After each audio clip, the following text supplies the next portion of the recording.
If you are after any Ultimate Team coins, make sure you check out ut1buy.com and use the discount code JaredHD to get 6% off your order. Cheapest place on the internet. G'day guys, how's it going? It is Jared HD here. Welcome to episode number 3 of season 1 of my Leicester City career mode series. We're going to kick off today's episode in transfer deadline day, and we're going to bring in our third signing for the career mode. It is Gael Bigrimana, the youngster from Newcastle United. We picked him up on a free transfer, which is absolutely insane. But then, with a few hours remaining in the deadline day, Exeter City want to take our young left midfielder Tom Lawrence on a season-long loan, which is fantastic. Hopefully he can get some valuable experience and come back a better player. Not quite sure what his overall potential is, but if he can develop into a decent player, that'll be very good for us. The first matchup of today's episode is going to be away from home. We are travelling to Mansfield Town, which I believe are a second, League 2 side. We're playing them in the Capital One Cup, and of course, I was heading into this matchup very confident that we could move on into the next round of the Capital One Cup. We are playing a very weak side, still a lot better than Mansfield Town side, but it is my reserve side. Still some very decent players though. 56 minutes into it though, Vardy is on the ball here. He takes a shot, but it is a good save there from the Mansfield Town keeper. He tried to hit it near post, but unfortunately we could not get it on target. 58 minutes into it though, Moore does get us the lead. A 1-0 advantage over Mansfield Town. A very nice headed goal there after the cross. And I was very pleased with that effort that he did have. 69 minutes into it, Hopper, the young striker, to knockout to Bigrimana on debut. He's going to take the strike. It's a good attempt, but it is another good save there from the Mansfield Town keeper, keeping them in the game. Nice little effort though from Gael Bigrimana. Would be nice if he got a goal on debut.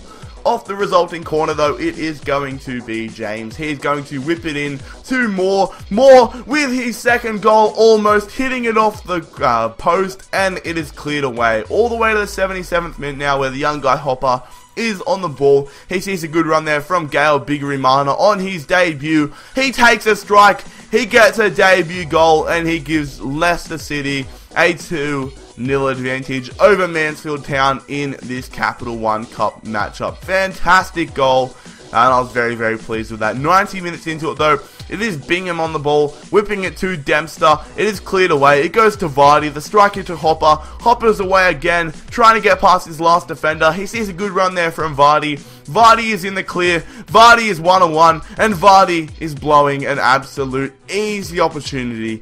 That often happens when I just stand there and stop. It just misses terribly when we should be scoring. But it doesn't matter, as Hopper picks up a well-deserved goal, and he gives us a 3-0 victory over Mansfield Town in the Capital One Cup. We are going to be moving on into the next round, which is fantastic to see. Bad news though, as Anthony Knockett pulled his calf muscle, and he's going to be sidelined for about 2 weeks. The next matchup in the episode is going to be away. It is a cold, presumably Wednesday night in Stoke City. So let's see if we can get it done on a cold, rainy night in Stoke, even though it's not rainy. But anyways, of course, we are travelling to the Britannia. Stoke are a decent side, one of the sides that I did consider doing for this career mode. But this is the lineup they are rocking with. They're not having Begovic or Huth in their starting lineup. Their bench is almost as strong as their starting 11. But they did sign Yilmaz, which is a very good signing. I believe, correct me if I'm wrong, but he's from Galatasaray, or he's Turkish. I think that's right. But anyways, we're rocking a strong side.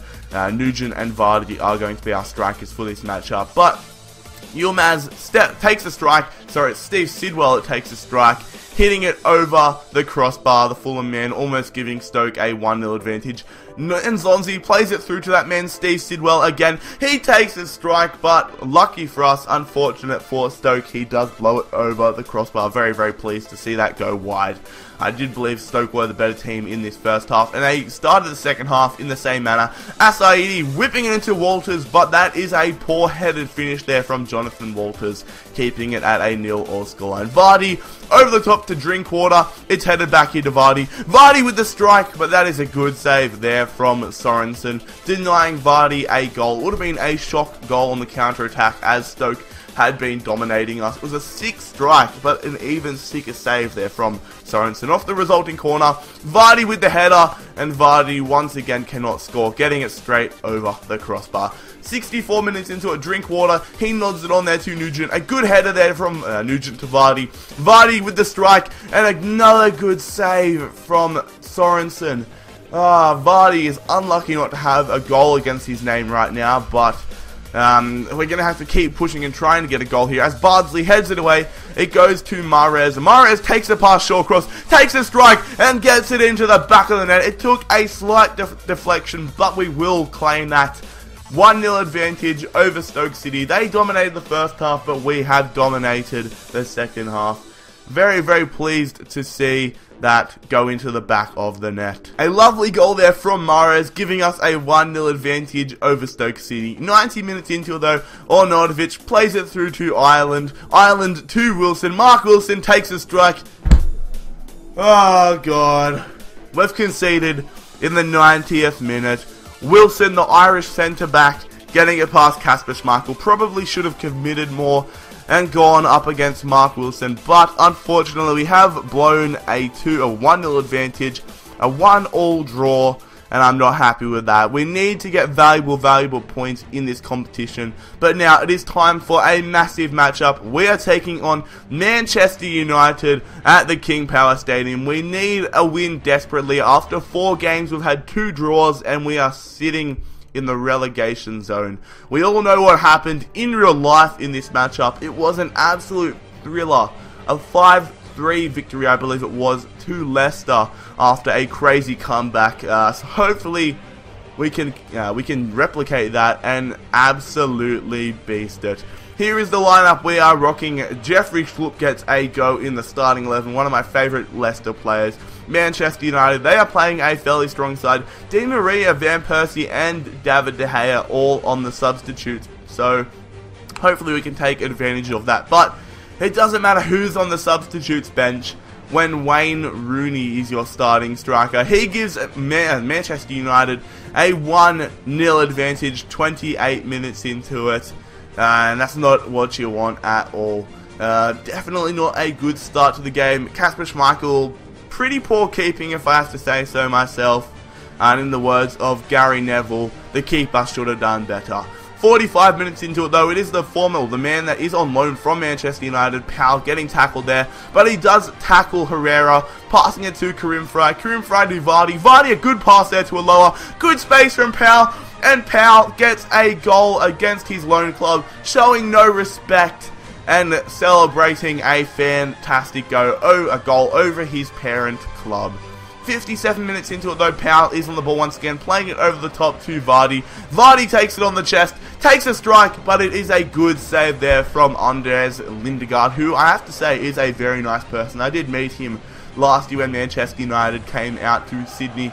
And he was probably the nicest Manchester United player there, so I like Lindegaard. But anyway, Schmeichel makes a good save there, 67 minutes into it, as Juan Mata, he is going to line up the corner into Angel Di Maria, but it is cleared away here. Fellaini on the ball, passing it to Mata. Mata to Fellaini. Di Maria on the ball. He gets past some defense, but it is a good save there from Kasper Schmeichel, denying Angel Di Maria. 74 minutes into it, Karim Fry, a good run there from Jeffrey Schlupp. The Ghana left back whips it in there to Vardy. Vardy with a header. But what a save from Anders Lindegaard. I thought for all money that was heading into the back of the net. Oh god, guys, if only we could have saved that. 90 minutes into it though, we have a chance for a counter-attack here. It's 3-on-1 as Aloha plays it through to Vardy. Vardy, here's 1-on-1 with Lindegaard. It's all on him. He has got us the 3 points against Manchester United. It is so crazy. We have done exactly what Leicester City did in real life, slaying Manchester United at home in not controversial, absolutely crazy style. What a huge 2 1 victory. That is over Manchester United. Louis van Gaal is going to go back and absolutely rip into his lads whilst we hit the town and celebrate with bottles of champagne. The final matchup of today's episode, though, is a rivalry. It is a derby match against Derby County in the Capital One Cup, round 4, I believe it is, the round of 16. I think it's the round of 32 of the Capital One Cup. Let's hope we can get a strong victory here and head on in to the next stage of the Capital One Cup. I'm hoping for a potential cup run this series. Chris Wood gets a go in the starting 11, the New Zealand striker. Hopefully he can show me why he deserves a starting 11 lineup. By far my favourite striker so far for this Leicester team has been Vardy. But anyway, Derby have a fairly decent team. They should be fighting in the Premier League with us, but they did lose to QPR in the playoff final last season. Anyways, 45 minutes into it, Russell takes a strike there, but it is a good save from our backup keeper. Not quite sure what his name is, but the bearded beast does make a save.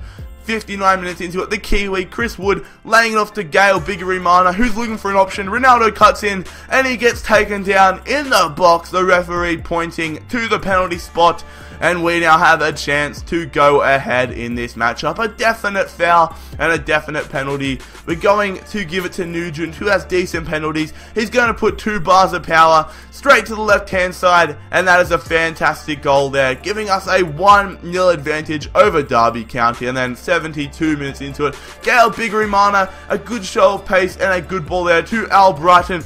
Al Brighton here is going to head it into Bigirimana, but Bigirimana just misses it to the left, or sorry, the right hand side of the post. I thought that was in for all money. Chris Wood, though, one-on-one with Barker. He's just trying to Ronaldo chop past him, trying to cut past him. He finally gets past him, but doesn't make the most of the opportunity. It is a good save there from Jack Butland, the Derby County keeper. Doesn't matter, though. As we go on into the next round of the Capital One Cup, we have defeated Derby County 1-0. We're going to wrap up the episode here, though. We are out of the drop zone. We are ahead of Manchester City and Everton, sitting in 16th position. Let's hope we can improve our position in the league in the following episodes. But anyway, lads, if you... Oh, sorry, I just choked on my own bloody spit. If you did enjoy the episode, though, make sure that you smash the like button, really helps me out. Make sure that you subscribe if you are new around here. Follow me on Twitter at JaredHT. But most importantly, fellas, have a ripper of a day. It's been JaredHT here. I'm out. Peace.